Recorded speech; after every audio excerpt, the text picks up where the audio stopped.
మీరు గనక సబ్స్క్రైబ్ చేసుకోకుండా ఈ వీడియో చూస్తుంటే ప్లీజ్ సబ్స్క్రైబ్ చేసుకోండి. నందివర్ధనం మందార కనకాంబరాలతో పూలబుట్ట నింపుకొని ఆ మొక్కలకు నీరు పోసి పసిపాపల లేత బుగ్గలు నిమిరినట్లు ఆ మొక్కలను ప్రేమతో తాకి ఆనందంగా వరండా మెట్లు ఎక్కబోతూ వరండా వైపు వస్తున్న వ్యక్తిని చూసి ఆగిపోయింది సుమతి. ముగ్గబుట్టల నెరసిపోయిన నొక్కుల జుట్టు, వ్రేలుముడి వేసుకొని నుదుట కనిపించి కనిపించకుండా కుంకుమ బొట్టు పెట్టుకొని ముఖానికి మించిపోయి ఉన్నట్లున్న కళ్ళద్దాలు, ముదురాకు పచ్చని అంచు ఉన్న కోరా రంగు చీరె, మెడలో బంగారు గొలుసు, బహుశా మంగళసూత్రాల గొలుసేమో వేసుకొని చేతులకు ఎర్రని మట్టి గాజులు, కాళ్లకు కిర్రుమంటున్న చెప్పులతో సుమారు 50-55 సంవత్సరాల మధ్య వయసు ఉన్న యువతిని చూసి మెట్ల మీద ఆగిపోయి ఆమె వైపు నిశితంగా చూసి పూలబుట్ట తీసుకొని లోపలకు వెళ్ళింది సుమతి. లోపల నుండి బకెట్ నీళ్లతో బయటకు వచ్చి మెట్ల కింద నిల్చున్న ఆమె చేతికి చెంబు ఇస్తూ కాళ్ళు కడుక్కోండి అని చెప్పి చేతిలో ఉన్న ఖాదీ టవల్ వరండా పిట్టగోడపై వేసింది. ఆమె ఆ నీళ్లతో ముఖం, కాళ్ళు, చేతులు కడుక్కొని పిట్టగోడపైనున్న టవల్తో తుడుచుకుంటూ చుట్టూ చూసింది. చల్లని నీడనిచ్చే వృక్షాలు, సువాసనలు వెదజల్లే పూల మొక్కలతో ప్రశాంతంగా ఉన్న ఆవరణ చూసి తనలో నుండి వస్తున్న నిట్టూర్పుని బలవంతంగా అణుచుకొని టవల్ సుమతి చేతికి అందించాలా వద్దా అన్నట్లు పట్టుకొని నిల్చుంది.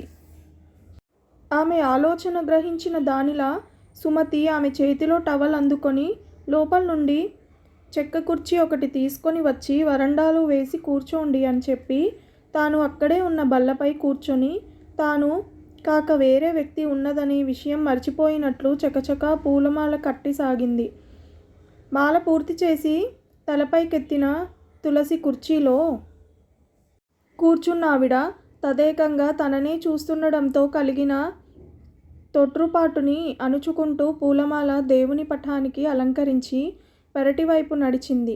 పెరట్లో నుండి అరిటాకు కోసుకుని వచ్చి పీట వేసి మంచినీళ్ళ గ్లాసు, చెంబు పక్కనే పెట్టి భోజనానికి లేవండి అని పిలిచింది. ఆమెకు సుమతి మాట వినిపించిందో లేదో తెలియదు. కదలకుండా అలాగే కూర్చుని నేనెవరో నీకు తెలుసా అమ్మా అడిగింది. ఆ మాట పైకి రావటానికి ఆమె 2-3 పర్యాయాలు గొంతు సరిచేసుకోవాల్సి వచ్చింది. తెలుసునన్నట్లు తల ఊపి ఆమె లేచి వస్తేనే గాని కదలనన్నట్లు అలాగే నిల్చుండిపోయింది. తెలిసే నాకింత మర్యాద చేస్తున్నావా మళ్ళీ ఆమె అడిగింది. ఇంటికి వచ్చిన బంధువులకు మర్యాద చేయాలని మా నాన్న చెప్తారు. ఆమె భోజనం చేస్తుండగా గేటు తీసుకొని 10-12 ఏండ్ల వయసున్న కుర్రాడు పరుగున వచ్చి రొప్పుతూ సుమతి చేతిలో ఒక పళ్ళెం పెట్టి అక్క ఇదిగో తిరుపతి ప్రసాదం అమ్మ ఇచ్చి రమ్మన్నది అని వచ్చినంత వేగంగా వెళ్ళిపోయేవాడు ఆగంతకురాలిని చూసి వెనక్కు తిరిగి వచ్చి ఎవరక్క ఆవిడ గుండు సవరించుకుంటూ గుసగుసగా అడిగాడు. సమాధానం కోసం ఆతృతగా ఎదురుచూస్తున్న ఇరువురిని నిరుత్సాహపరుస్తూ సుమతి ప్రసాదం పళ్ళెం తీసుకొని లోపల పెట్టి తను మాలకట్టగా బుట్టలో మిగిలిన పూలు ఆ కుర్రవాడికి చేతికిచ్చి అమ్మకివ్వు అని చెప్పి అతన్ని పంపివేసింది. భోజనం పూర్తి చేసి చేయి కడుక్కుంటూ సుమతి వైపు తిరిగి కమ్మని భోజనం పెట్టావు బంగారు తల్లి అన్నది. సుమతి చివ్వున తలెత్తి ఆమె వైపు తీక్షణంగా చూస్తూ నన్నలా పిలవకండి, మా అమ్మ మాత్రమే అలా పిలిచేది అన్నది. సుమతి అన్న మాటతో ఆమె కత్తివేటుకు దెబ్బతిన్న బలిపశువులా గిలగిల్లాడిపోయింది. కొద్దిసేపటికి తమాయించుకొని తన చేతి సంచిలో నుండి ఏదో పొట్లం తీసి సుమతి దగ్గరకు వచ్చి ఇది నీకు తమ్ముడికి అని పక్కనే ఉన్న చిన్న బళ్ళపై పెట్టింది. అపరిచితుల వద్ద నుండి ఏమీ స్వీకరించవద్దని మా నాన్న చెప్తారు. సుమతి మర్యాదగానే ఆ పొట్లం ఆమె చేతిలో పెట్టింది. ఆమె మారు మాట్లాడకుండా ఆ పొట్లం తన చేతి సంచిలో పెట్టుకొని నెమ్మదిగా వెనుదిరిగింది. అడుగు తీసి అడుగు వేయలేనట్లు అతి ప్రయాసతో కదులుతున్న ఆమె ఆకారం చూసి సుమతికి దుఃఖం కట్టలు తెంచుకొని వచ్చింది. మరిచిపోదామని ఎంత ప్రయత్నించినా మరవలేని గతం ఆమె కన్నుల ముందు కదిలింది. ఆ రోజంతా ఉరుములు మెరుపులతో వర్షం. నాన్న ఊళ్ళో లేరు. నాయనమ్మకు కీళ్ళ నొప్పులు ఎక్కువయ్యాయని మంచం దిగలేదు. వర్షం తగ్గలేదని, తమ దినచర్యలకు ఆటంకం కలుగుతుందని విసుక్కుంటూ గొడుగులు చేతబట్టి కొందరు, గోనె సంచులు కప్పుకొని కొందరు, ప్లాస్టిక్ పట్టాలు కప్పుకొని కొందరు వీలైనంత వరకు తడవకుండా ఉండాలని ప్రయత్నాలు చేస్తూ నడుస్తున్నారు. సుమతి మాత్రం అమ్మ తనకు రంగురంగుల గొడుగు కొన్నప్పటి నుండి వర్షం కోసం ఎదురు చూస్తుంది. వర్షం ఎక్కువగా ఉన్నది. ఈరోజు బడికి వెళ్ళొద్దని తల్లి లక్ష్మి అంటున్నా వినిపించుకోకుండా గొడుగు తీసుకొని తన స్నేహితులకు చూపించాలని ఆనందంతో రోజుకన్నా ముందుగానే బయలుదేరింది. సుమతి గొడుగు బయటకు తీయగానే తమ్ముడు జస్సు, వాడి అసలు పేరు జశ్వంత్, కానీ అందరూ ముద్దుగా జస్సు అని పిలుస్తారు, గొడుగు కావాలని ఏడుపు లంకించుకున్నాడు.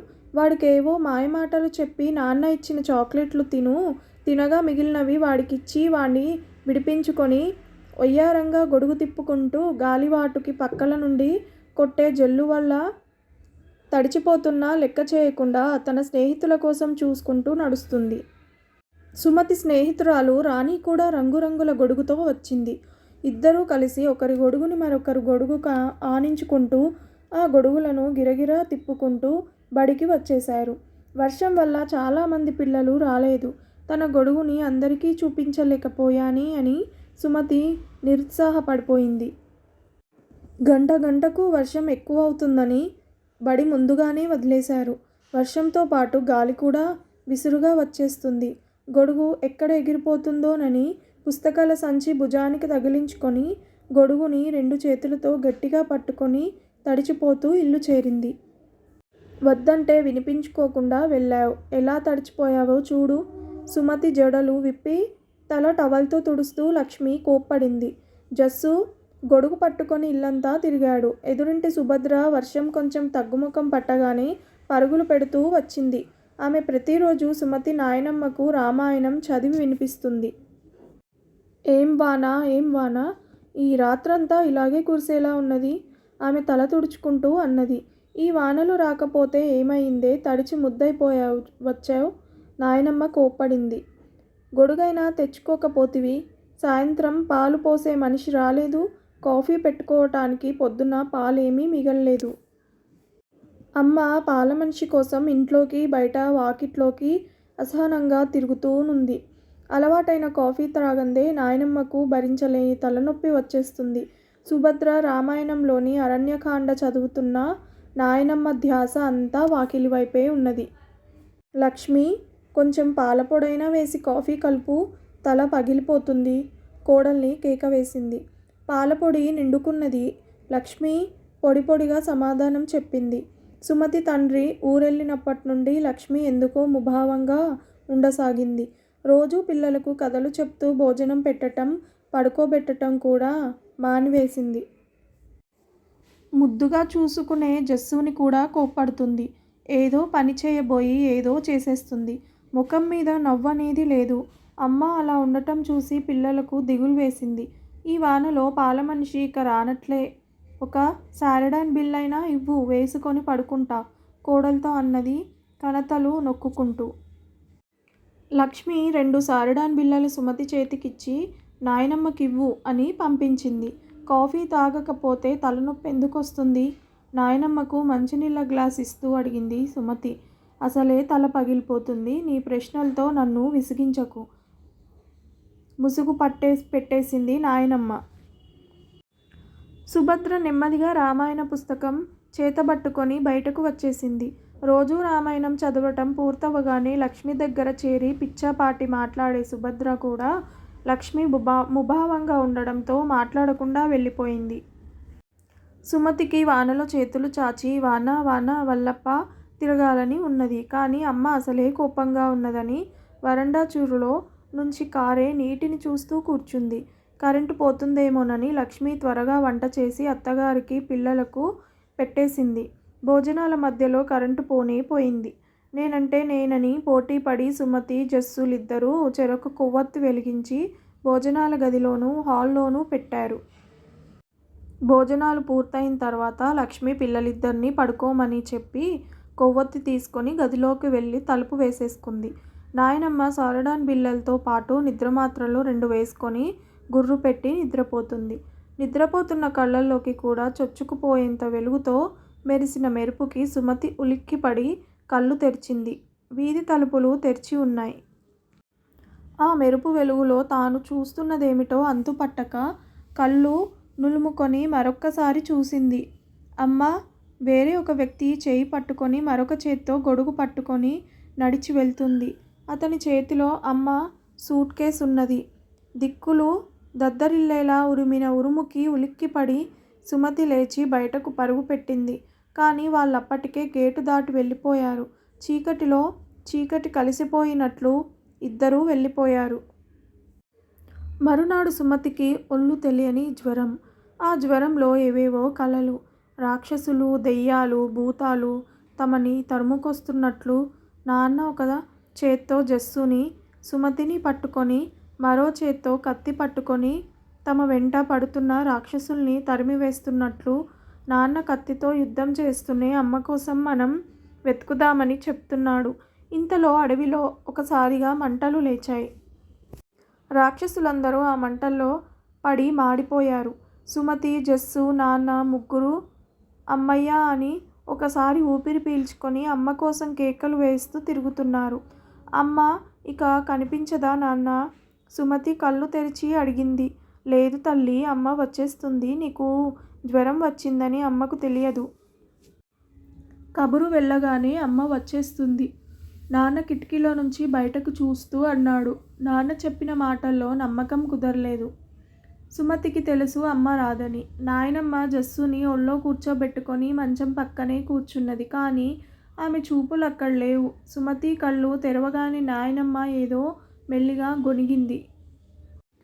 సుమతి ఒళ్ళు తెలియని స్థితిలో ఎన్ని రోజులున్నదో కానీ నాయనమ్మ మాత్రం బుగ్గలు, కళ్ళు లోతుకు పీక్కుపోయి ఆమె ఎన్నో రోజులు జ్వరం నుండి కోలుకోలేని దానిలా ఉన్నది. సుమతి తండ్రి పురుషోత్తం సుమతి చేత సగ్గుబియ్యం జావ తాగించి ఆమెను నెమ్మదిగా పక్క మీద నుండి 2 చేతులతో లేపి పక్కనే ఉన్న కుర్చీలో కూర్చోబెట్టి పక్క మీద దుప్పటి మార్చి వేశాడు. జస్సు దిగులుగా చూస్తూ మౌనంగా కన్నీళ్లు కారుస్తూ తండ్రి దగ్గరకు వచ్చి మెడ చుట్టూ చేతులు వేసి ఆయన భుజం మీద తల వాల్చాడు. మరో వారం రోజులకు గాని సుమతి పూర్తిగా కోలుకుని తిరగలేకపోయింది. ఈ వారం రోజులు పురుషోత్తం పిల్లలిద్దరినీ కనురెప్పల్లా చూసుకున్నాడు. సుమతి బడికి వెళ్లే త్రోవలో అందరూ ఎవరో కొత్త వ్యక్తిని చూస్తున్నట్లు చూడసాగారు. బళ్ళో అడుగుపెట్టగానే ఆమె స్నేహితులు కుముద, నీరజ, చందన అందరూ ఏదో గుసగుసగా చెప్పుకోవటం మొదలుపెట్టారు. బళ్ళో తన పక్క బళ్ళ మీద కూర్చునే నీరజ తనకు దూరంగా జరిగి ఒదిగి ఒదిగి కూర్చున్నది. అందరి ప్రవర్తన ఏమిటో వింతగా తోచింది. ఆటల్లో కూడా తననెవరి జట్టులోనూ కలుపుకోలేదు. సుమతితో అస్తమానం దెబ్బలాడే హైమావతి తప్ప మిగిలిన స్నేహితులెవరూ ఆమెతో మాట్లాడలేదు. ఇంటికి రాగానే పుస్తకాల సంచి గిరవాటు వేసి నాయనమ్మను కౌగిలించుకొని బోరుమని ఏడ్చి మర్నాటి నుండి బడికెళ్ళనని మొండికేసిన కూతురు వైపు నిస్సహాయంగా చూడటం మినహా ఏం చేయలేకపోయాడు పురుషోత్తం.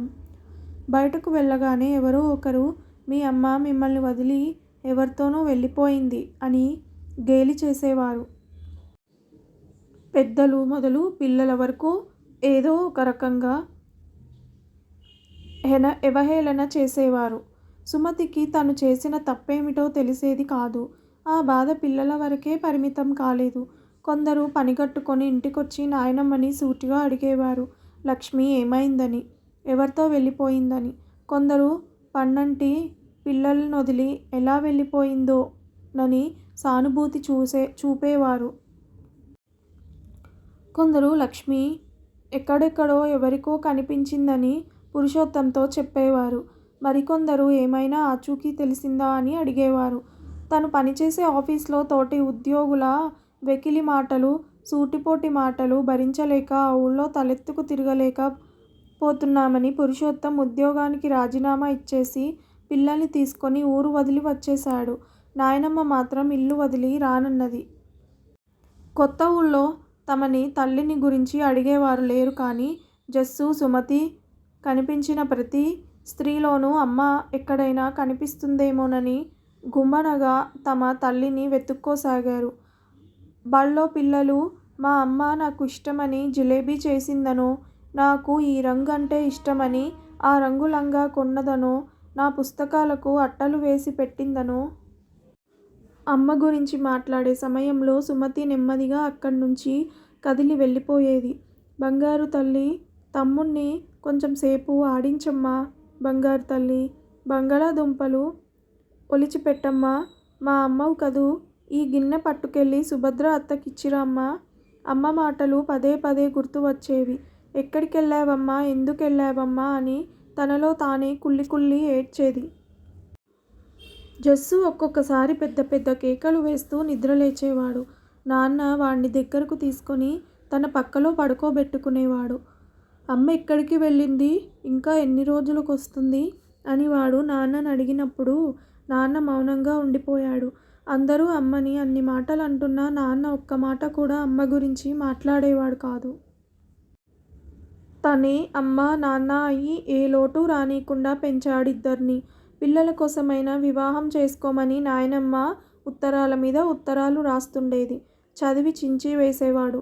సుమతికి యుక్త వయసు వచ్చే కొలది నాన్న పడే బాధను అర్థం చేసుకోగలిగేది. ఏమిటమ్మా, లైటు కూడా వేసుకోకుండా చీకట్లో కూర్చున్నావ్? పురుషోత్తం లైటు వేసి జీవితంలో చేయకూడని, సరిదిద్దుకోలేని తప్పు చేసి క్షమించమని అడిగే అర్హతను కూడా పోగొట్టుకున్నాను. సుమతి చదివి బల్లపై పెట్టిన కాగితం చూసి ఏం మాట్లాడకుండా చించి చెత్తబుట్టలో వేశాడు. విన్నారు కదా ఫ్రెండ్స్, ఈ కథ కనుక మీకు నచ్చితే ప్లీజ్ సబ్స్క్రైబ్ చేయండి, అలాగే లైక్ చేయడం మర్చిపోకండి. Thank you so much for watching this video.